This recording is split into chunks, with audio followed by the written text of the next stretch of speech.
Hi, and welcome to the BCS Careers Inspiration Series. If this is your first time watching, then the idea of the series is to introduce you to some people who've chosen a career in IT. And we're speaking to people who've chosen all different pathways in IT.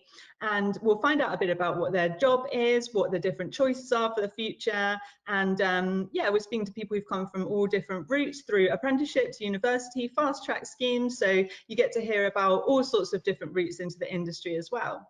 And today I'm joined by Ruby from Microsoft. Thanks very much for joining us today. And No worries. the first thing, it would be great to hear from you and just a bit about what your job is and what's kind of involved in your work. Yeah, so my role at Microsoft is called a Premier Field Engineer, a term no one knows outside of Microsoft, so don't worry.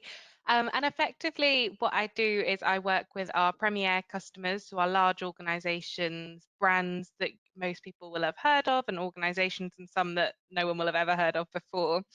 And I help them with using our Microsoft technologies for their organization so that they can collaborate better or work better together, but also fit it into the requirements of our organization, of their organization. Things aren't one size fits all, so sort of trying to navigate that along with our customers and taking them on the journey through our technology. So I typically spend outside of COVID-19, spend quite a lot of my time on site with our customers. So building the relationship face to face, sat next to them, helping, talking them through workshops, all of that kind of thing. That's really interesting. Nice to get out and about as well and meet lots of different Yeah, people and everything. Yeah. definitely. Um, and can you tell us about something you're currently working on at the moment? Yeah, so I have a project going on with one of my customers at the moment where we're looking at two or three of their paper-based systems. So they write everything down sort of almost on scraps of paper, to be honest, on their desks, and that's how it gets transported and sort of taken through the journey. So we're looking at all of those systems and converting them into a system on an app. So to regulate the data entry and to bring them through that workflow, but in a digital way to manage it all in one place and in general just to bring everything together. So we're using a technology called Power Apps in order to do that, which is one of our Microsoft technologies, and we're building those apps along with our customers to change those processes that they're doing, which is really, really interesting actually. Yeah, and it sounds like a big change as well from paper Yeah, yeah, to it is. It's gonna take a while for their users to get used to it as well, I think. Yeah, sounds good though. And how did you kind of get into the role? I think you came in through the apprenticeship route. And is technology something you were always interested in working with, or how did you kind of come to be where you are now? Yeah, so it was a funny one. So all through school, I always picked IT as one of my subjects. So I took it at GCSE and then I took it on at A level as well. And the main reason I did that was because it was my favorite subject. So that's why I took it through that journey. But actually, when I was going through school, I wanted to become a physiotherapist. And when I came to choose my A levels, I realized actually the subjects that I was doing in order to become a physio weren't my favorite subjects. And actually, the class that I really looked forward to going to was IT. So I had a bit of a change and a rethink. And with that, I had a whole sort of rethink around whether I wanted to go to university or not as well. And I started to explore how you'd even what roles are even available in technology, how you'd even come about getting into a role in technology. And I came across the Microsoft Apprenticeship Scheme, so it was by luck that I found it, and I applied, um, and I was fortunate enough to get a role. Um, and then I started on my 18-month apprenticeship scheme in September 2016 as a support engineer. And then as I went through that journey, I networked and I found out about other roles available within Microsoft. And then that's how I ended up in the PFE role at the end of my apprenticeship. Ah, that's amazing. Nice. And then you've been there for quite a while since your apprenticeship as well, haven't you? So I guess you've learned Yeah, a lot throughout that journey. so much more than I ever imagined that I would. Yeah. Yeah. And so thinking about your role now, and obviously you get to get out and about and meet lots of clients and stuff, what would you say is the most kind of exciting bits or your favorite bit of what you do now? Yeah. So I think one of the really key bits for me is the people aspect. So getting to interact with different people on a daily basis. I'm definitely a people person, and a lot of my drive comes from that interaction that I get with people. So that's been a really important and a really exciting part of the role for me. And then I'd say the other bit is the traveling opportunities that come with it. I get opportunities in the UK, but also further afield sometimes as well.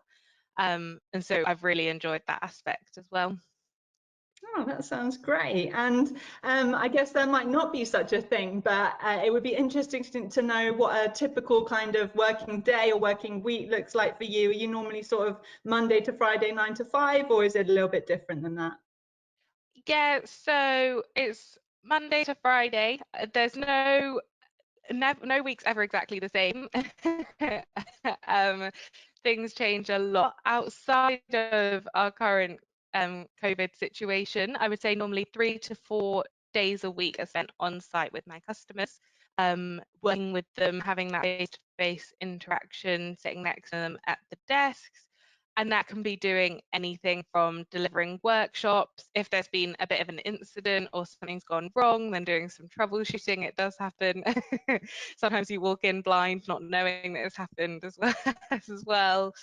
Um, Sometimes it can be just gathering requirements. Sometimes it can be app building. It can be lots of meetings talking about different requirements that they might have. It can be anything. Um, and it's some of that unpredictableness is actually what I really enjoy in the job. I never completely know what each day is going to look like. Everything's a bit different. I learn something new every day. My customers teach me something new, or I have to go away and find out something new, or you meet someone new. So nothing is typical, but that spending time with people, that's probably my consistent part of my week. Mm, mm. And do you find it rewarding getting to kind of help people with all the different like improvements that you're making and stuff like that? Yeah, definitely. When you get like a technology rolled out to a business, or you see how much time an app that you've built has saved for people, or the impact that it might have had, or actually just bringing something new and it having that positive reaction, you definitely get so like I get inspired by it at the end of the day, and I'm just like, oh my God, I want to do this again. That's amazing. Nice. And how about outside of work? When you're not at work, what types of things do you enjoy doing? Yeah, so actually, I love to travel outside of work. So I get those opportunities both inside and outside of work. So I love seeing different places and exploring different countries, all of that kind of thing. I also have a little dog. So she enjoys some long walks at the weekend and getting out and about and seeing places around by us at the weekend. And then just spending time with my friends and family, getting out and about, that kind of thing. Excellent. And now, if you think back to maybe when you were looking at doing the apprenticeship and kind of thinking about what you wanted to do for the future, is there anything that you think like, oh, I wish someone would have told me that, or I wish I would have known that back then, or any tips for people who might be interested in following a similar route to you? Yeah, so I think there's a couple.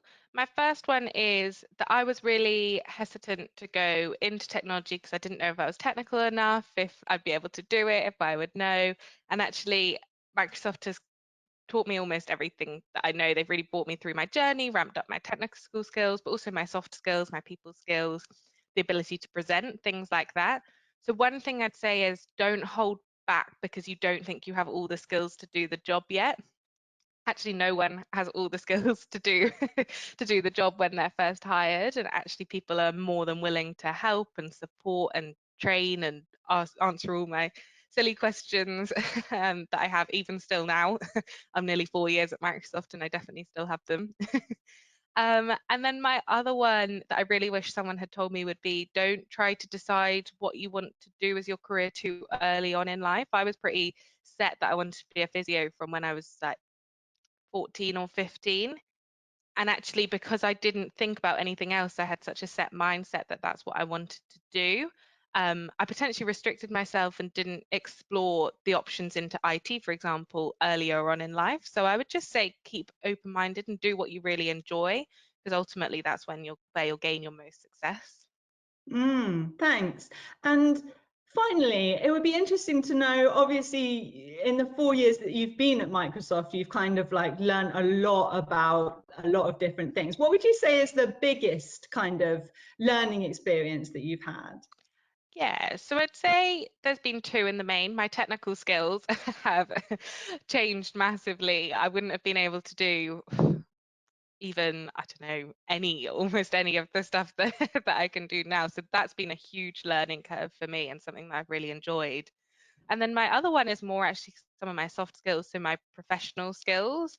So knowing how to conduct yourself in a meeting or being able to send emails in the right way or setting up calls with customers and interacting with customers that way, those are the skills that have grown massively as well in the last sort of 4 years. That's amazing. It sounds like you've had a really sort of fruitful and enjoyable career journey so far. So Yeah, thanks very much for sharing your kind of experience with us, and hopefully it's no inspired some worries. of the people watching. It's been really good to speak to you, Ruby. Thanks for your time. I'll Thank see you you so later. much. Thank Bye-bye. you. Bye.